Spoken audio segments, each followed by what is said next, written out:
new managers, though, for this one. Slot against Maresca, Liverpool, Chelsea, live and exclusive right here on USA Network at 11:30 Eastern. And joining us live from his favourite place in the world, Gary Neville joins us.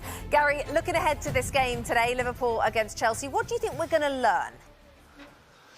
I think we all know that Liverpool are in front of Chelsea at this moment in time, not just in the league, but just where they are on their journey. But it's that distance between them that I'm looking forward to.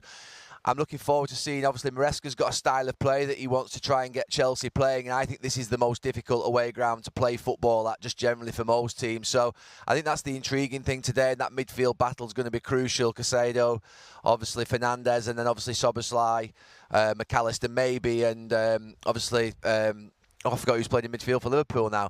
Midfield three. McAllister, Szoboszlai, and Gravenberch. Yeah. So yeah, that to me is the fascinating battle today. I always think with the value of Chelsea's midfield, I always feel like they should be doing a lot better, and I think this is the toughest place to play, I think, in midfield. So let's see what Chelsea can do there. And you said that Anfield's the toughest place to play away from home, just because of the atmosphere?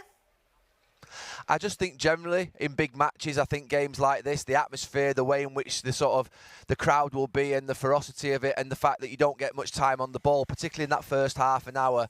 And this Chelsea team are a quite youngish team, so it'll be interesting to see how they handle that today. There are similarities, Gary, between Mo Salah and Cole Palmer. How much do you think Palmer is on track to have the longevity that we see from Mo Salah?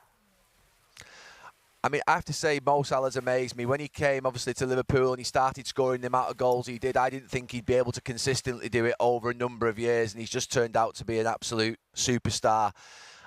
Again, when Cole Palmer went to Chelsea, I didn't think for 1 second he had one season in doing what he did, and now he's repeating it in his second season. So, look, he's got a lot more work to do. He's got to do it consistently and reliably over a long period of time, but he's well on his way to doing that, and I think he's shocking, not just his coaches at Chelsea. I think they're getting more out of him than they'd ever imagined. The Chelsea fans are, but I suspect Manchester City, who sold him, are thinking the same, that they didn't believe he was that good.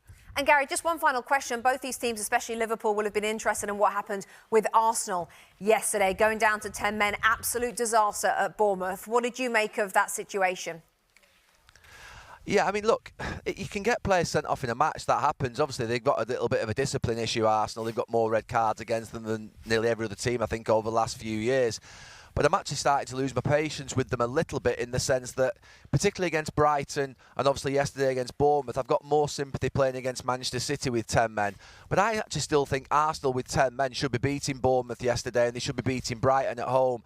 And I don't think the ideal they went down to 10 men so they can lose is one that's washing with me. I think top teams that win titles over a number of years, and I've got Arsenal down to win the title this year, I think still should have the mentality and the quality to be able to go and win these matches when they are a man down. So it's a really bad day for Arsenal, but it's early enough in the season for them to recover. Yeah, that's interesting. Gary Neville, thank you as ever. Speak to you next week. Have a great one. Thank you.